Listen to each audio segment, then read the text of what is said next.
Man, all this talk about Cracker Barrel. I went to a Cracker Barrel one time, not by choice, and I walked into what I guess they call the country store, and I was like, am I in a Michael's for elderly people right now? Like, what is this? Needless to say, I didn't know people had such an emotional connection with their chicken fried steak, but that's not what this is about. Forget Cracker Barrel. I'm gonna give you 3 even worse examples of when brands broke cardinal rule number 1. Understand and listen to your audience. Number 1, Netflix. This might be the greatest ever example of shipping your org chart. In 2011, Netflix tried to spin their DVD rental service into a separate company, Qwikster, while keeping streaming under Netflix.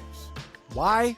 Their CEO was quoted as saying, because these are very different businesses with different cost structures, different benefits, and different marketing strategies, and we need to let each grow and operate independently. To which customers said, yeah, sounds like a you problem. We don't want to juggle 2 different subscriptions, 2 different websites, and 2 logins for the same service we've been paying for years. Their stock tanked by 75% that year. So Netflix scrapped Qwikster after just 1 month. They owned up to the mistake and they doubled down on streaming, which clearly has gone pretty well for them. But this pivot became a case study in the fact that your audience does not care about your corporate org chart. Number 2, Olive Garden.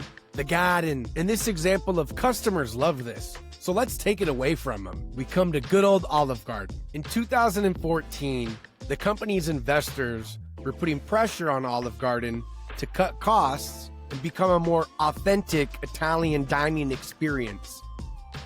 As a result, they released a 290-page document that essentially threw the company under the bus. It was like the Kendrick diss track of investor documents. And the major sticking point was breadsticks. I'm not kidding, breadsticks. With the suggestion to actually scrap the brand's most iconic offering, unlimited breadsticks. As you can imagine, fans freaked out.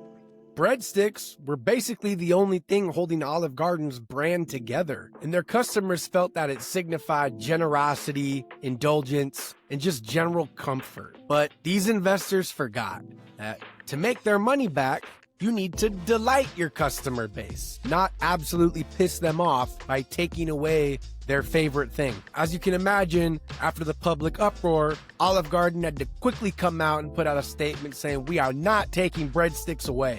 Breadsticks are the core of our brand, and kindly reminded the investors that if we do need to cut costs, let's do it by not undercutting our entire brand and the reason our audience loves us. And lastly, number 3, onto one of the most iconic global brands, the Olympics. In 2012, the games organizers apparently took mushrooms and said to themselves, you know what, guys? We've only been building up brand equity in this thing since 776 BC. Let's just throw it all away. They decided that they wanted a bold, edgy, modern logo for the 2012 games. Something that captured dynamic energy and broke away from the Olympic tradition. And they ended up with this. And as you can imagine, they got clowned. It was met with universal mockery. And literally, universal.